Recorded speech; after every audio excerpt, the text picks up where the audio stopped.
10 बार जब Tony Stark अपने mistake से नहीं सीखा है तो हम सभी जानते हैं कि टोनी स्टार्क अपने मिस्टेक से ही सीखता है। यदि टोनी अपने इन मिस्टेक से भी सीखा होता तो शायद आज वो जिंदा होता। तो चलिए शुरू करते हैं। तो शुरू करने से पहले ही मैं क्लियर कर दे रहा हूँ कि मैं आयरन मैन का हेटर नहीं हूँ। तो नंबर 10, अपने स्वास्थ्य पे ध्यान न देना। आयरन मैन मूवी में हम सभी ने देखा था कि टोनी के शरीर में मिसाइल के कुछ पार्टिकल चले गए थे। उसके बाद भी टोनी अपना ऑपरेशन नहीं करवाता है, जिस कारण वो पूरी तरीके से आर्क रिएक्टर के भरोसे हो जाता है और आयरन मैन 2 में उसे इसका अंजाम भुगतना पड़ता है जब पैलेडियम टोनी की बॉडी को नुकसान पहुंचाना शुरू कर देता है और पेपर और रोडी के कहने के बावजूद भी वो उनकी बात को सीरियसली नहीं लेता है और अपना इलाज नहीं करवाता है। नंबर 9, ज़्यादा दिखावा करना। बाकी के हीरो जहाँ पे गुमनाम रहना पसंद करते हैं ताकि उनके दोस्तों और उनके परिवार को कम से कम खतरा रहे, वहीं पे टोनी प्रेस कॉन्फ्रेंस में सबके सामने अनाउंस करता है कि वही आयरन मैन है, जिस कारण इवांको आसानी से टोनी से बदला लेने के लिए आता है। पर इसके बावजूद भी टोनी अपनी इस गलती से नहीं सीखता है और आयरन मैन थीम में टेररिस्ट ग्रुप को भी अपना एड्रेस दे देता है, जहाँ पे टोनी और पेपर की जान खतरे में आ जाती है। नंबर 8, ज़्यादा मात्रा में शराब पीना। टोनी जब शराब पीना शुरू करता है तो रुकने का नाम ही नहीं लेता है, जिस कारण ओवरडोज के कारण वो अपना होश भी खो देता है, जिसकी वजह से आयरन मैन 2 में गवर्नमेंट ने टोनी का सूट लेकर रोडी को दे दिया था, क्योंकि उस समय टोनी अपनी हालत का जिम्मेदार खुद ही था। टोनी की इस गलती की वजह से टोनी को अवेंजर्स प्रोग्राम से दूर रखा गया था, जिस कारण टोनी को बहुत टाइम लग गया अवेंजर्स प्रोग्राम में आने में।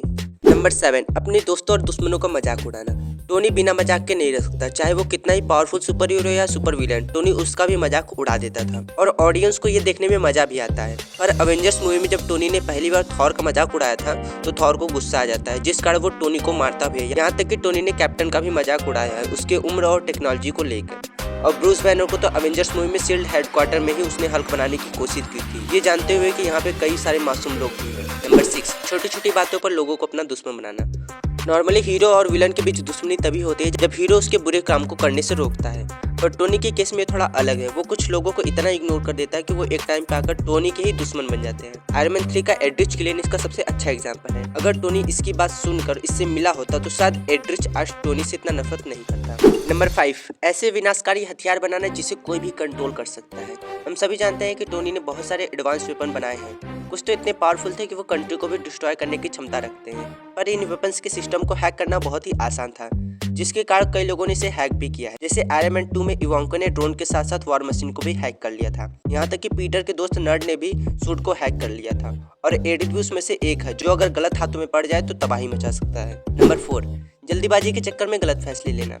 टोनी ने जल्दबाजी में कई गलत फैसले भी लिए हैं, जिस कारण उसे और उसके दोस्तों को मुश्किल का सामना करना पड़ा है।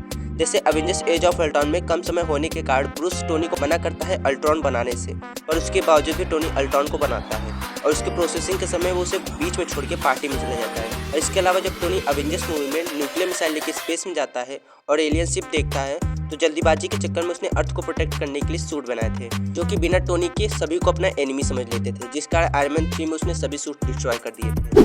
नंबर 3, कैप्टन अमेरिका से झगड़ा करना और उस झगड़े को न सुलझाना। कैप्टन अमेरिका सिविल वॉर में जब टोनी और कैप्टन आपस में ही लड़ जाते हैं तब दोनों में से कोई भी अपनी गलती मानने को तैयार नहीं था, जिस कारण अवेंजर्स की टीम बढ़ जाती है और कैप्टन ने टोनी को इमरजेंसी कॉल करने के लिए अपना नंबर भी दिया था, पर उसके बावजूद भी टोनी इन्फिनिटी वॉर में कैप्टन की मदद नहीं लेता है और यही कारण है कि अवेंजर्स हारे और मारे भी गए।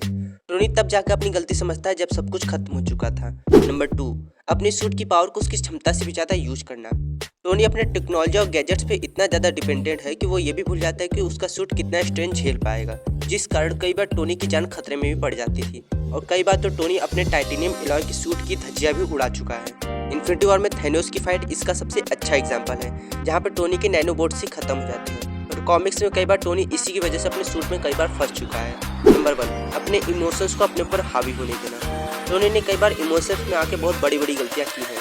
जैसे आयरन मैन 3 में जब हैप्पी के ऊपर अटैक होता है तो टोनी गुस्से में आकर टेररिस्ट को अपना घर का एड्रेस दे देता है, जिस कारण पेपर की जान खतरे में पड़ जाती है। एज ऑफ अल्ट्रॉन में जब वांडा टोनी को उसके टीममेट्स की मौत दिखाती है तो टोनी अपने दोस्तों को बचाने के लिए अल्ट्रॉन बनाने की सोचता है, जिस कारण वो पूरे अर्थ को ही खतरे में डाल देता है। इसके अलावा यदि आप जानना चाहते हैं कि मार्वल के 15 कौन से कैरेक्टर हैं जो अनवर्दी होने के बावजूद भी थॉर का मेन्यू उठा चुके हैं, तो उस वीडियो के लिंक आपको डिस्क्रिप्शन और कमेंट बॉक्स में मिल जाएगा।